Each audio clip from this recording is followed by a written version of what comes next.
Nanay, saan po ba tayo pupunta? Bakit po kayo nagmamadali? Doon ka muna titira sa kaibigan ko. Pansamantala. Bakit doon po ako titira? Di ba may bahay po tayo, nanay? Wala kasi magbabantay sa'yo sa bahay. Aalis na kasi si nanay. Ano po, nay? Bakit niyo po ko iiwan? Para naman to sa kinabukasan mo, anak, tong gagawin ko. Anong gagawin ko kapag hindi ako pupunta ng ibang bansa? Paano kita mabubuhay? Alam mo namang iniwan na tayo ng tatay mo. Ayoko pong umalis ka, nay. Huwag niyo po akong iwan. Ano ka ba naman, anak? Intindihin mo yung desisyon ko. Para naman to sa kinabukasan mo. Tara na. Nag-aantay na yung kaibigan ko doon. Nay, wag! Nay! Ano ba yan? Ang mahal naman ng Chanel na to. Bakit ganito to kamahal tong bag na to? Ano ba yun? Hindi pa kasi nagpadala yung asawa ko. Mag-order sana ako sa Chanel. Mare! Nandito na yung anak ko. Yung pinag-usapan natin. Ay, oo nga pala, Mare. Sure ka na ba talaga na dito mo sa akin iwan yung anak mo? Oo, Mare. Pinagkakatiwalaan naman kita. Basta, alagaan mo mabuti yung anak ko, ah. Tsaka huwag kang mag-alala. Magpapadala naman ako sa'yo palagi. Ah, sige, Mare. Ako nang bahala sa anak mo. Halika na, Ira. Nay, wag po! Huwag po kayong tumuloy sa ibang bansa! Nay, wag niyo po kong iwan! Huwag kang mag-alala. Ako namang bahala sa'yo. Sige, Mare. Ako nang bahala sa anak mo. Aalagaan ko siya ng mabuti. Huwag kang mag-alala. Sige na, Mare. Ikaw na mahala sa anak ko.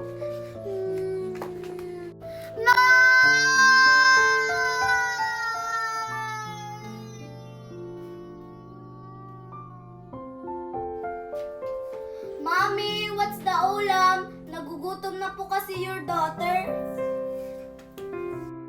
Anak, may chicken nuggets dun sa kusina. Di ba favorite mo yon? Nandun sa kusina, kumain ka na lang doon. Mommy, sino yung batang yan? Bakit nandito po siya sa bahay natin? Anak, yan ang kaibigan ko, anak. Dito muna siya titira sa bahay natin. Pansamantala, kasi yung nanay niya nasa ibang bansa, nagtratrabaho. Ah, ganun po ba, Mommy? Dapat maging close kayo nito, mabait na bata to. Oh, Mickey, mag-hi ka sa anak ko. Hi! Ew, kakain na nga ako.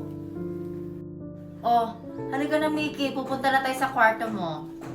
Sige po, tita.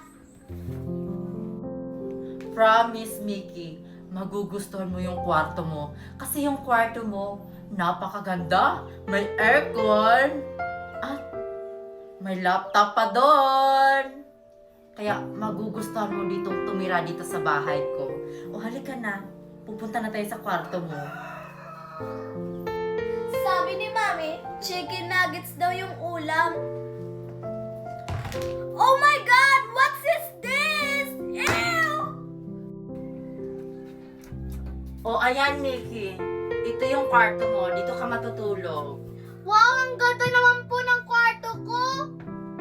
Joke lang. Sinong nagsabing dito ka matutulog? Kwarto to ng anak ko, no? Doon ka matutulog. Halika.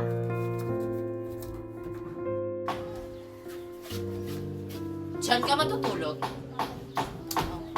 Matulog ka na dyan. Magpahinga ka. Kasi marami kang gagawin bukas. Sige po. Hello, Lucy. Hello, Ma. Welcome to my house. You're the maid, right? Yes, ma'am. First task you need to do is wash the dishes and mop the floor. And also, don't forget the bathroom. The bathroom is very important to me and to my daughter and my son. And also, you need to cook for us, okay? Okay, ma'am. And don't worry, I pay you $10,000 a month. That is clear. Yes, ma'am. You Yes. can start now. Thank you, ma'am. I'll start right away. Good. Para to sa kalibukasan ng anak ko. Gagawin ko na lahat para sa kanya.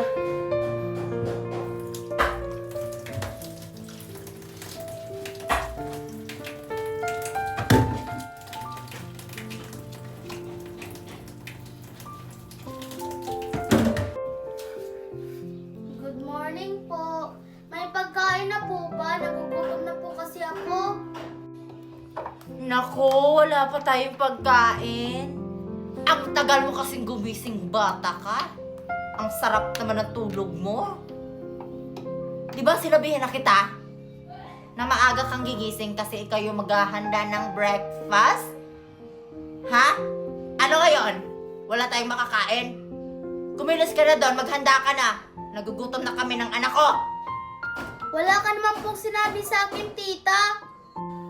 Wala pala akong sinabi kahapon. O ngayon, sinabihan na kita. Make a breakfast for us! Kasi nagugutom na kami. Ang tamad-tamad, nakikitira lang naman. Sige po, tita. Gagawa na po. Dapat lang. Ay, teka lang. Mickey. Ano po yun, tita?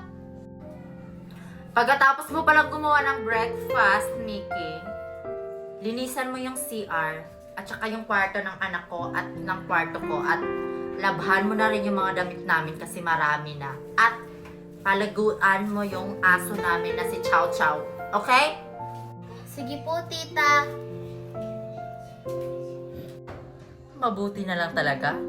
Dito iniwan ni Mare yung anak niya. May mauutusan na kami. Hindi na namin kailangan ng maid. Oy anak, pag may kailangan ka, utusan mo lang yung bago nating maid, ha? Okay, mami. Miss na miss ko na yung anak ko. Kamusta na kaya siya sa Pilipinas? Huwag kang mag-alala, anak. Gagawin ko ang lahat para sa'yo. Kahit nasa malayo ako.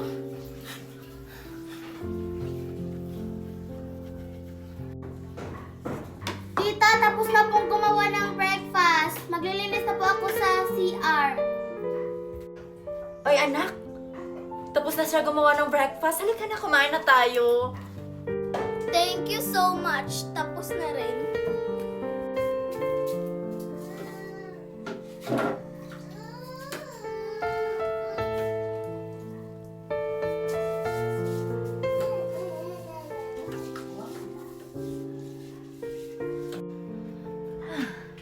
Nabusog ako sa hinanda ni Mickey sa aming breakfast.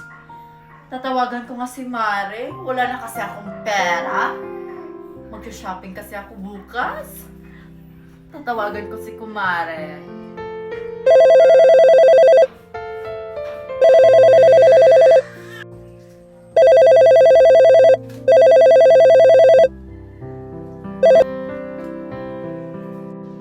Oy, Mare. Buti naman sinagot mo. Akala ko hindi mo sasagutin. Manghihingi sana ako ng pera para sa anak mo kasi nanghihingi. Magkano ba yung kailangan ng anak ko, Mare? 30,000 daw, Mare, kasi may bibilhin daw importante yung anak mo. Sige, Mare.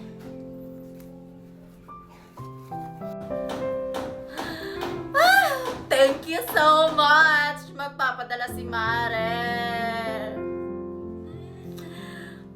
Salamat talaga. Makakapag-shopping na ako. Oh my God! Nag-send na si Mare. May pang-shopping na ako. Thank you, Mare. Oy, Maya. Gutom na ako. Napagod kasi ako sa pinagawa ni tita. Okay na to. Abay, bakit kumain ka? Tapos ka na ba sa pinapagawa ko sa'yo? Oo, tita. Tapos na po. Nagugutom na po kasi ako. Ah, ganun ba? Sige, kumain ka lang dyan. Anak ko, pasensya ka na. Naubos namin yung ulam. Okay lang po. Teka, tita. Tumawag po ba si nanay? Namimiss ko na siya eh. Ay nako, hindi pa tumawag yung nanay mo. Sasabihan kita kapag tatawag sa akin, okay? Sige, enjoy. Bakit kaya hindi pa tumawag si nanay?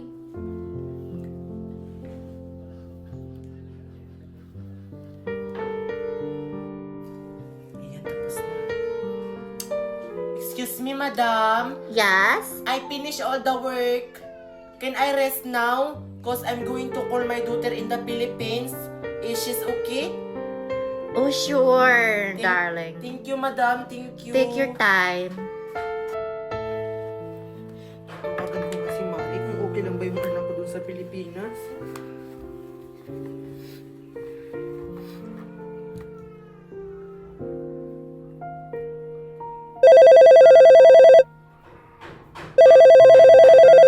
Scatter! Scatter!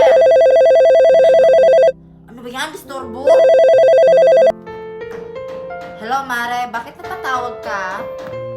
Mare, kukumustahin ko lang yung anak ko. Okay lang ba siya? Yes, Mare. Okay lang naman yung anak mo dito sa bahay. Ah, ganun ba? Mabuti naman. Nakakain ba siya na maayos dyan? Abay, oo naman, Mare. Nakakain siya dito. Maganda nga yung kain niya dito eh. Huwag kang mag-alala, Mare. Ako nang bahala sa anak mo. Nasa mabuting kalagayan siya. Mabuti naman, Mare. Basta kapag may kailangan ka, tumawag ka lang sa akin. Ah, sige, Mare. Ah, siya nga pala, Mare. Bukas magpapadala ka kasi yung anak mo, ang takaw kumain dito sa bahay. Tsaka palaging nagkukumputer. Ang laki ng bayarin sa kuryente. Basta, Mare, bukas Bye! Ingat ka dyan. Scatter. Scatter. Magti-TikTok muna ako ng trending sa TikTok. Profesora Kiko Tess, Vinci mal, sexy. Ay, amo to fashion, Profesora 6'7". Vinci mal, Hala, nagti-TikTok si Sophia! Sophia, sali ako! Dapat kasya tayong dalawa. Hala, yung cellphone ko nahulog! Hala, nabasag! Isusumbong kita kay Mami! Mami! Mami! Ano yung maingay na yon? Ano yun, anak? Mami, yung cellphone ko, binasag niya! Hindi ko po sinasadya, tito! Ikaw talaga bata ka, pahala ka talaga dito. Alam mo bang mamahalin yan? iPhone 17 Pro Max yan. Halika nga rito, tuturuan kita ng leksyon. Hindi! Lagot ka kay Mami. Hindi naman nabasag yung cellphone ko. Alam mo bang mamahalin yung cellphone ng anak ko, ha? Tito, hindi ko naman po sinasadya! Hindi sinasadya.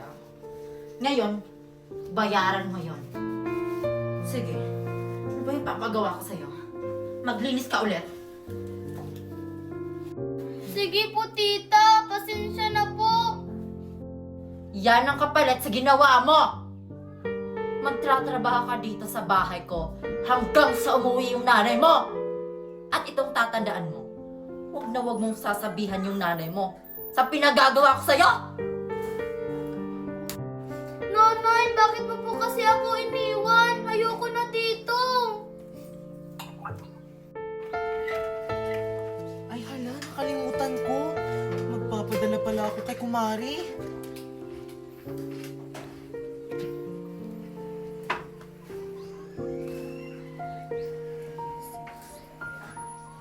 Ayan, tapos na. Tatawagan ko nga si Mari kung natanggap niya na ba yung pera.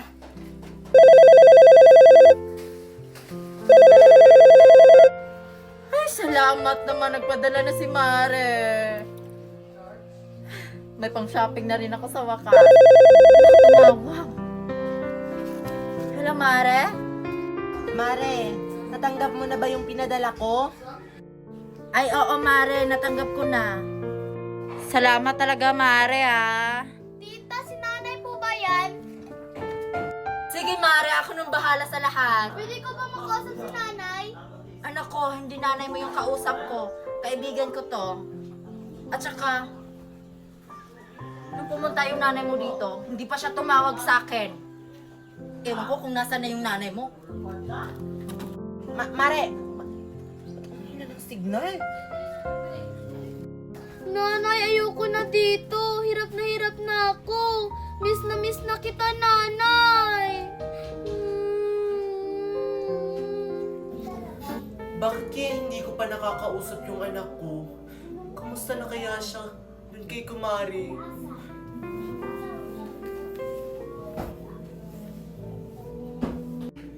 Pagkatapos dito, maglilinis pa ako sa CR. Yaya, pagkatapos mo dyan ha, timplahan mo ako ng juice. Sige po. Good. Dalhin mo sa kwarto ha.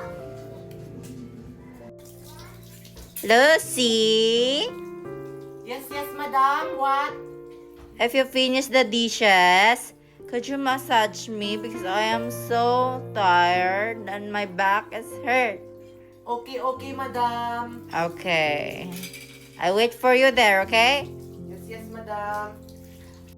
Ay, salamat. Tapos ko na malinis ang lahat. Nagugutom na ako. Nagugutom na talaga ako. Yes, matira pa.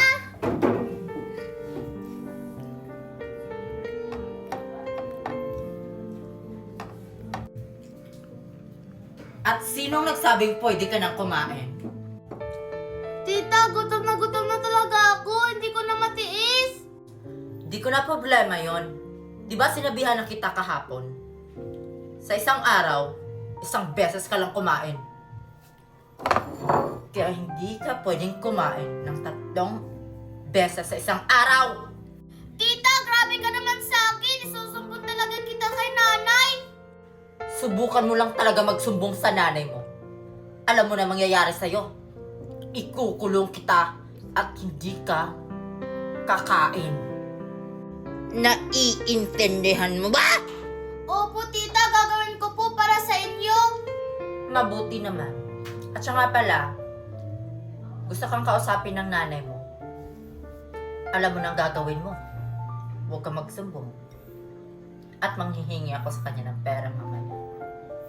Got it? Nanay, uwi ka na. Ayoko na dito. Ay, salamat. Tapos na rin ako sa lahat ng mga gawain. Tatawagan ko na yung anak ko. Kung okay lang ba siya dun sa Pilipinas.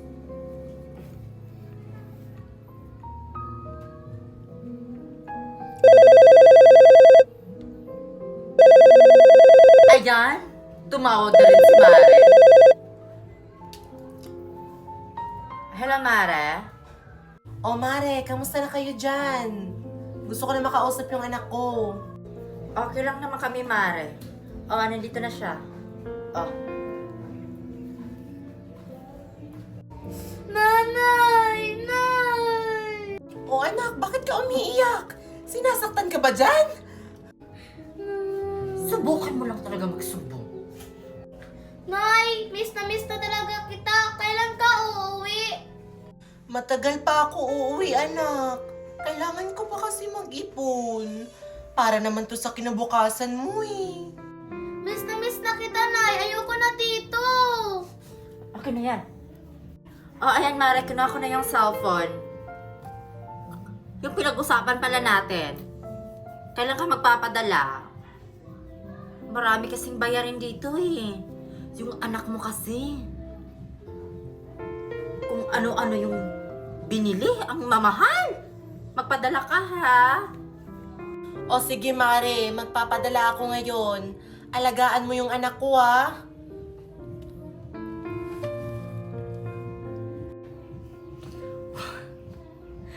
Thank you, Lord! Nagpadala na si Mare. Salamat talaga. Ang laki. Ikaw ang bata ka, ha? Sa susunod, huwag kang iyak ng iyak. Opo, tita. Hindi na po mauulit. Miss ko na kasi si nanay. Siya nga pala. Alam kong ikaw nakabasag dun sa mamahalin kong gamit dun sa kwarto. Dahil nabasag mo yon, tira ng aso ang kakainin mo mamaya.